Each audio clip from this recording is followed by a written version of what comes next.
Yo, what's up mga idol? Ito, balik video muna tayo matapos yung ating restriction. Sa ngayon, may ads na ulit yung mga video natin. Sayang. Ito yung sahod natin mga idol. Ayan, makikita nyo. Sayang yan. Pag kinumpute yan, $68 din yan. Magandang pampuhunan din natin yan. So, yung video na to nga pala mga idol, shoutout lang natin yung mga nagpatahi sa atin ng sapatos. Yan, isa-isahin natin sila. Unahin natin si Idol Rainiel Pexon. Yan nga pala yung kanyang sapatos, Jordan 11 mga idol.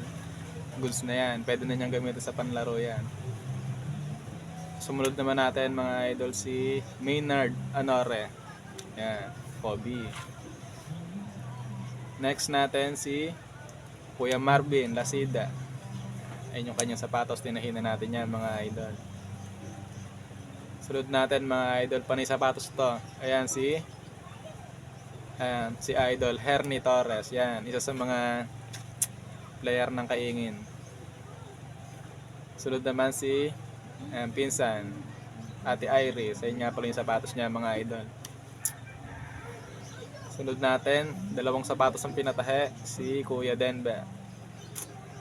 Sapatos niya. Ayan, quality yan mga idol. Precision 6. Tsaka yung isa is Kyrie Irving. Sunod natin ang pinaka-idol ng Pro 4 pagdating sa volleyball, si Coach Ian Borlasa. Quality yan, napakaganda ng sapatos na ni Idol. Sunod natin si June Mar, si Paring Jerome. Kulay pula sapatos ni Paring Jerome. Quality na yan, sabi niya goods na goods daw ang tahi natin. Quality. Sunod natin si Idol Miko Basco. Pero hindi sa kanya, pinutos lang sa kanya ng tito niya yata yan.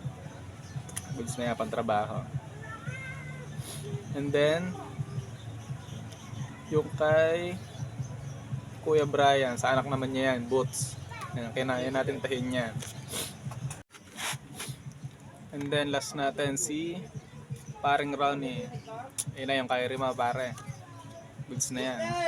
Good na lang mga idol.